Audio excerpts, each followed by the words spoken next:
Bom dia, Paula. Agora são 9h31, terça-feira, 9 de agosto. A Igreja Católica recorda hoje os 80 anos do martírio de Edith Stein, num campo de concentração nazista.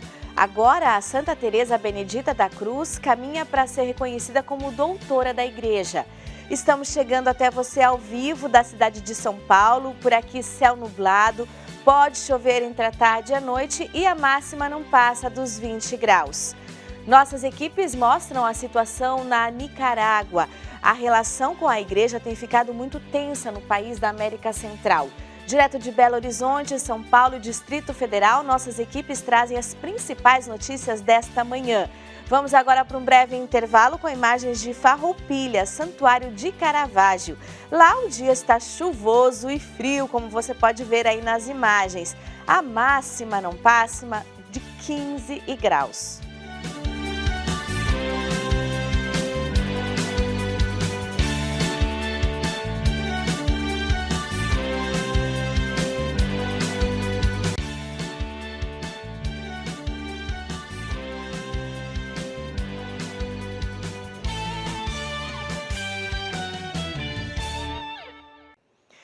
Começou a reunião da equipe de animação do Sínodo 2023.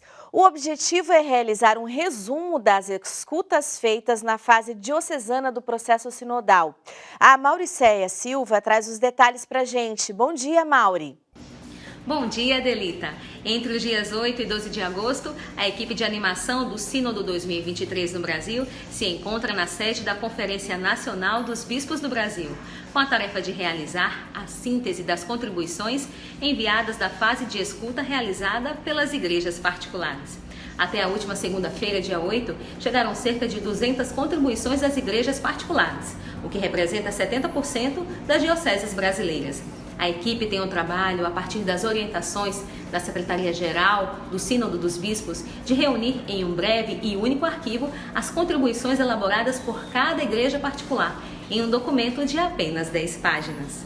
O bispo auxiliar do Rio de Janeiro e secretário-geral da CNBB, Dom Joel Portela Amado, membro da equipe de animação do Sínodo 2023 no país, definiu esse momento de síntese como a escuta das escutas, um trabalho, segundo ele, muito exigente. Esses e outros destaques você acessa no site de notícias e em nossas redes sociais. Mauricéia Silva para o Canção Nova Notícias, edição da manhã. Muito obrigada, Mauricéia. Agora vamos falar da situação da Nicarágua. O presidente do país, Daniel Ortega, está no poder há 15 anos. Desde a semana passada, a relação com a Igreja Católica tem ficado mais tensa. Vamos entender melhor essa situação, a situação desse país da América Central, com a nossa colega Luz Torres. Bom dia. Bom dia, Adelita. Isso mesmo, durante uma missa transmitida pelo Facebook, o bispo de Matagalpa, na Nicarágua, Monsenhor Rolando Álvarez, afirmou no sábado que está preso em sua casa com outras 12 pessoas. A polícia abriu uma investigação e o acusa a diocese de Matagalpa de tentar organizar grupos violentos e incitar a realizar um ato de ódio para desestabilizar o país. Diante dessa situação, bispos latino-americanos manifestaram o apoio a Dom Álvarez. O presidente do CELAM, Conselho Episcopal Latino-Americano e Caribenho, Dom Miguel Cabrejos, afirmou que atos como perseguição a padres e bispos, expulsão de membros de comunidades religiosas, profanação de templos e fechamento de rádios ferem profundamente a igreja. Os bispos do CELAM convidaram os católicos da América Latina a se unirem em oração pela igreja na Nicarágua e suas autoridades. A acusação contra Dom Álvarez ocorre em meio a relações tensas entre a igreja e o governo. Desde os protestos da oposição em 2018, Ortega acusou bispos de serem cúmplices de um golpe fracassado. Apesar dos ataques, o bispo não parou de denunciar. Tem exigido respeito à liberdade religiosa, fim da repressão contra os opositores e acusa o governo de querer silenciar a igreja para que não haja denúncias de injustiças. A polícia, por sua vez, acusa a diocese de usar sua condição de líderes religiosos e os meios de comunicação, incluindo redes sociais, para criar ansiedade. A prisão domiciliar do bispo aconteceu após o fechamento de 7 emissoras de rádios católicas em Matagalpa. No sábado, Dom Álvares disse não saber o motivo da perseguição. Em junho passado, o canal da Conferência Episcopal e outras 2 emissoras de televisão católicas também tinham sido fechadas em meio às tensas relações que a Igreja mantém com o governo desde 2018. A Arquidiocese de Manaus, presidida pelo cardeal Leopoldo Brenes, expressou sua solidariedade com Dom Álvares nestes tempos difíceis. E assim a comunidade cristã de Matagalpa segue rezando por nossos padres perseguidos. Nós também seguimos acompanhando as notícias em oração pela Nicarágua. De Assunção, no Paraguai, Luz Torres para o Canção Nova Notícias, edição da manhã. Obrigada, Luz, e nossas orações por essa difícil situação aí nesse país. E aqui no Brasil, neste mês, a Lei Maria da Penha completa 16 anos. Agosto também é marcado pela Cor Lilás, uma campanha que mobiliza a sociedade para o combate da violência contra a mulher. A Aline Mércio conversa agora com uma especialista no assunto. Bom dia, Aline. Bom dia, Adelita, e a todos que acompanham Canção Nova Notícias. Isso mesmo, Adelita, o mês de agosto é marcado com a Cor Lilás para aí ressaltar a campanha de combate à violência contra a mulher. E a gente vai conversar agora com a Edna Sandra Martins, que é coordenadora de políticas para a mulher do estado aqui de São Paulo. Bom dia, Edna. O que vem sendo feito para combater a violência contra a mulher? Bom dia, Aline. Várias iniciativas. A violência é um fenômeno muito amplo, né, que atinge várias mulheres de formas diferentes.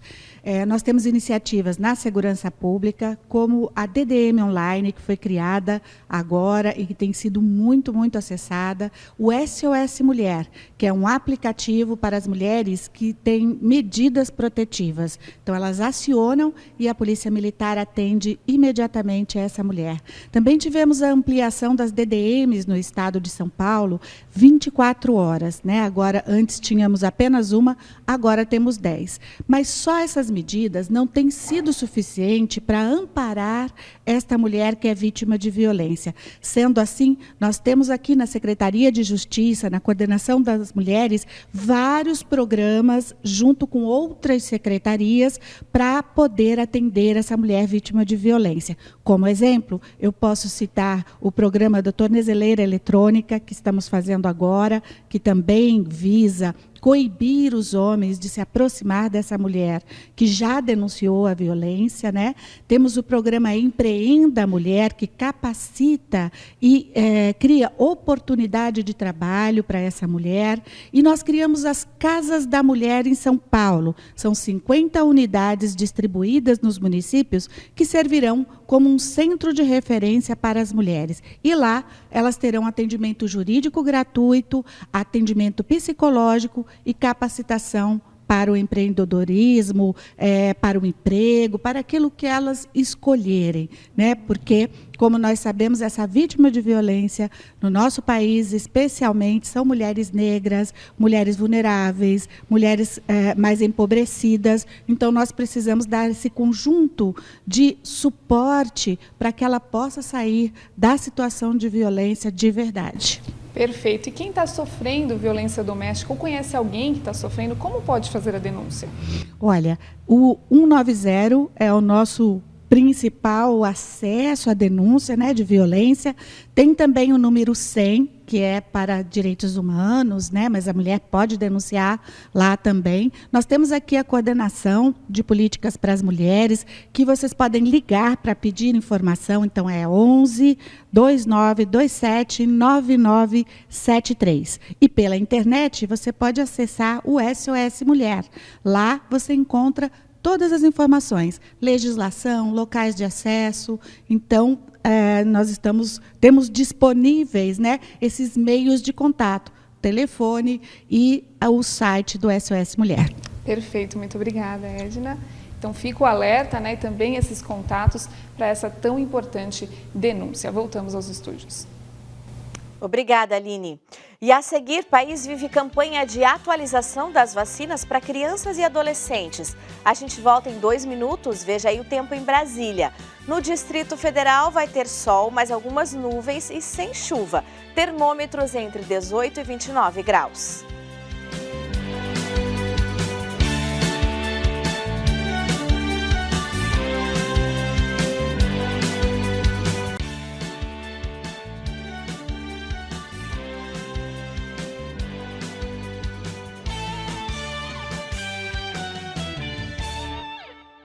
CN Notícias está de volta. A partir de hoje, caminhoneiros passam a receber o benefício emergencial. De Brasília, o Francisco Coelho tem os detalhes. Bom dia, Francisco. Bom dia, Adelita, e a todos que acompanham o CN Notícias Manhã.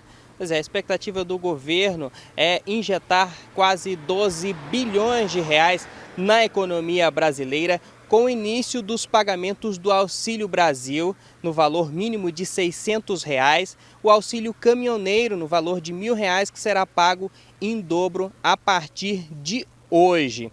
O governo federal disse também, através do Ministério da Cidadania, que conseguiu incluir cerca de 2 milhões de beneficiários na fila do programa Auxílio Brasil, diminuindo a quantidade de pessoas que aguardavam para serem incluídas no cadastro único e receberem esse auxílio. Também começa hoje o pagamento do Vale Gás ampliado. A expectativa é que esses recursos sejam pagos até o final deste ano, dezembro. E atenção, estudantes, começa hoje e vai até sexta-feira as inscrições para o Programa de Financiamento Estudantil, o FIES. Podem participar estudantes que fizeram o Enem a partir de 2010 e tiraram no mínimo 450 pontos. As inscrições devem ser feitas no portal do aluno, que está no site do MEC. Em uma última notícia, a Anvisa, a Agência Nacional de Vigilância Sanitária, decidiu proibir o uso do fungicida carbendazim em produtos agrotóxicos utilizados no Brasil. De acordo com técnicos da Anvisa, esse produto tem o potencial de causar danos graves à saúde. A retirada do produto será gradual, porque ele é utilizado em larga escala na plantação de feijão, arroz, soja e outros produtos que fazem parte da nossa cesta básica. As empresas terão um prazo de 1 ano para se adaptar à nova regra. Eu volto com vocês nos estúdios na capital paulista. Ok, obrigada, Francisco. Bom dia para você aí. E agora a gente continua falando de saúde, né? Depois dessa notícia aí dos agrotóxicos, pais de crianças e adolescentes devem ficar atentos, porque começou essa semana uma campanha de vacinação. Quem traz os detalhes para a gente é a Monize Amorim. Bom dia, Monize. Bom dia, Adelita. Bom dia a todos. São 2 campanhas em uma só. E quem vai explicar mais para a gente sobre elas é o Paulo Roberto Correia, que ele é diretor de promoção à saúde e vigilância epidemiológica da Prefeitura de Belo Horizonte. Bom dia, Paulo. Explica para a gente quais campanhas são essas e quais são os públicos-alvo. Bom dia. Então, essa semana, começa a campanha de multivacinação para as crianças de 0 a 14 anos. É uma campanha para atualização do cartão de vacinas. Então, esses pais devem levar essas crianças, as equipes irão avaliar o cartão e, se tiver alguma vacina em atraso, será atualizado. E também nós estaremos fazendo agora uma campanha de vacinação de crianças de 1 a 4 anos contra paralisia infantil. Então, para esse público de 1 a 4 anos, todas as crianças deverão tomar uma dose, mesmo que o cartão esteja em dia. Tem uma vacinação que a gente chama de indiscriminada. E aí, às vezes, os pais podem pensar assim, mas tanto tempo que a gente não tem caso de poliomielite, mesmo assim é preciso fazer esse reforço. Exatamente, O Brasil hoje é considerado um país de risco para a introdução da paralisia infantil. Desde 1989 que nós não temos caso aqui, no Brasil, mas já existem países que foram identificados casos dessa doença, Para isso, a gente tem uma vacina extremamente eficaz, efetiva, que pode ser aplicada então para esse público, impedindo que as crianças venham a adoecer dessa doença. E aí é só chegar no posto de vacinação? Exatamente, Pode procurar os 152 postos de vacinação aqui de Belo Horizonte, eles estão totalmente abastecidos com essas vacinas. O pai responsável leve um documento de identidade, o cartão de vacina, para que a vacinação seja aplicada nessas crianças. Muito obrigada, Paulo. Então, para você, pai, que tem uma criança adolescente aí de 0 a 14 anos, bora, Vamos aí para o posto de saúde. vacinar contra a poliomielite ou atualizar a caderneta de vacinação. De Belo Horizonte, Monize Amorim para o Canção Nova Notícias, edição da manhã. Obrigada, Monize. Agora a gente muda de assunto. A memória da explosão nuclear em Hiroshima e Nagasaki e a investigação do FBI à casa de Donald Trump estão entre os destaques internacionais. FBI faz buscas na mansão de Donald Trump, na Flórida, em busca de evidências de um possível crime. Esse é o destaque do El País. O ex-presidente americano Donald Trump garantiu nesta segunda-feira que agentes do FBI entraram em sua mansão em Mar-a-Lago, em Palm Beach, na Flórida, para realizar uma busca. O FBI só pode realizar esse tipo de busca com autorização judicial e, para concedê-la, o juiz deve avaliar como provável que tenha sido cometido um crime. O ex-presidente teria levado documentos, entre os quais poderia haver papéis secretos para sua residência em Palm Beach. Donald Trump anuncia que sua residência na Flórida sofreu busca do FBI. O assunto é destaque do Le Monde. O Ministério da Justiça ainda não se pronunciou sobre o assunto. O ex-presidente se mostrou indignado e, em um comunicado à imprensa, afirmou: arrombaram até meu cofre. Ele não estava em casa durante a intervenção. Em declaração desta segunda-feira, o ex-presidente dos Estados Unidos ainda disse: nossa nação está vivendo em dias sombrios. Minha casa em Palm Beach foi sitiada e foi invadida, ocupada por vários agentes do FBI, e disse ser vítima de perseguição política. E o Vatican News relembra o ataque nuclear de Hiroshima e Nagasaki em 9 de agosto de 1945. A memória foi refeita a partir de 2 objetos que sobreviveram à explosão nuclear, uma cruz e parte de uma imagem da Virgem Maria. A tragédia também é imortalizada numa fotografia que chocou fortemente o Papa Francisco. A explosão de 9 de agosto de 1945 matou instantaneamente pelo menos 70 mil pessoas em Nagasaki. Os que sobreviveram enfrentam doenças como sequelas da exposição à radiação. E a seguir, a previsão do tempo para a sua região. A gente volta em 2 minutos. Veja agora imagens ao vivo de João Pessoa, na Paraíba. Dia de sol com aumento de nuvens e pode ter pancadas de chuva à noite. Termômetros entre 22 e 29 graus.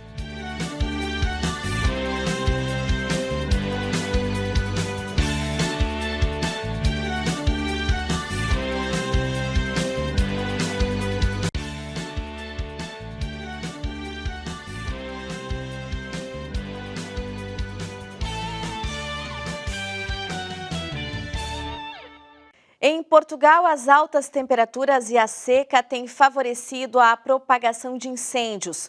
Só no primeiro semestre, o país registrou mais de 7 mil incêndios rurais.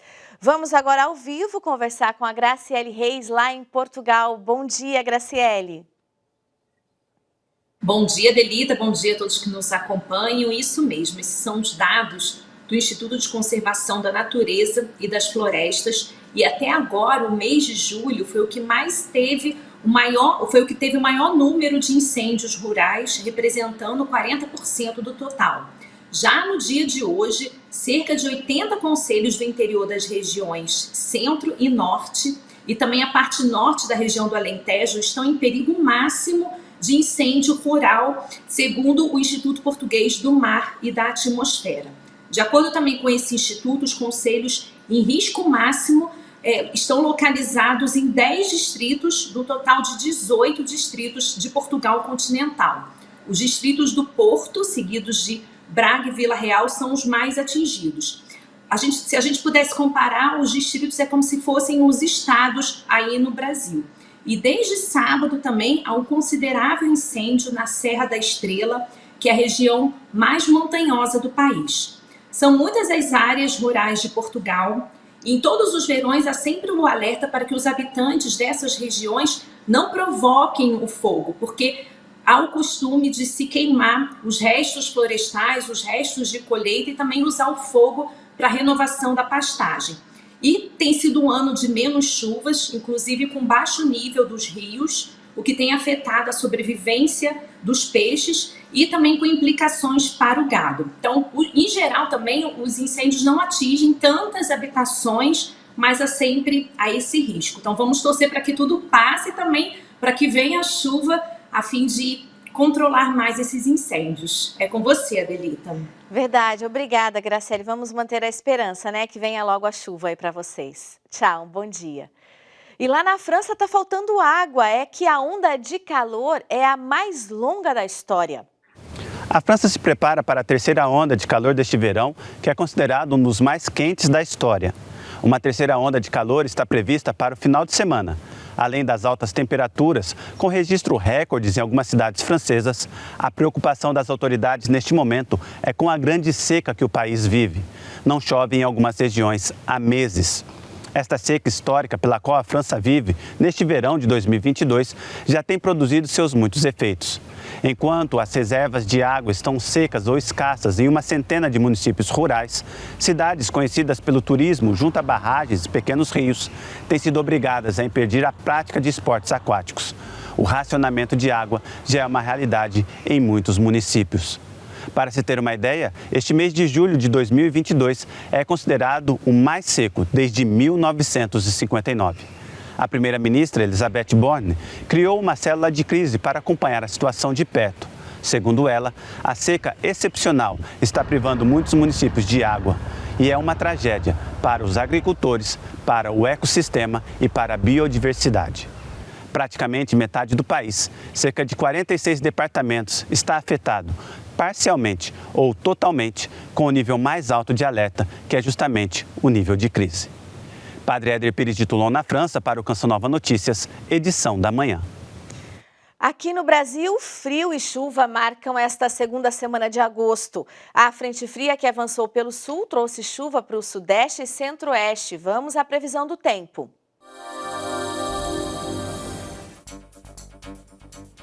No sul, chuva forte acompanhada por rajadas de vento e raios em várias áreas da região.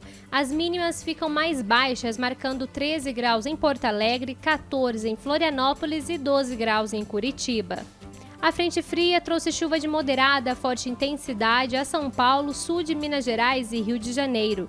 Nas áreas em amarelo, o sol vai deixar o dia quente e sem chance de chuva. Agora nas capitais, os termômetros devem marcar mínimas de 15 graus em São Paulo, 17 em Belo Horizonte e 18 graus em Vitória e Rio de Janeiro. No centro-oeste, um alívio no clima. Chove no Mato Grosso do Sul e no centro-sul de Goiás. Em Cuiabá, a máxima fica em 25 graus, trégua aos cuiabanos que enfrentaram temperaturas elevadas nas últimas semanas. No Nordeste, a faixa leste do litoral segue com probabilidade de chuva, mas sem grandes volumes. No interior da região, dia de sol e calor. E no norte, o sol vai atuar apenas no Tocantins e no leste do Pará. Nas demais áreas, a chuva continua e pode ajudar a amenizar as temperaturas. Canção Nova Notícias fica por aqui. Encerramos essa edição com imagens de Curitiba. Fique com Deus, um bom dia, até amanhã. Siga na companhia da Canção Nova.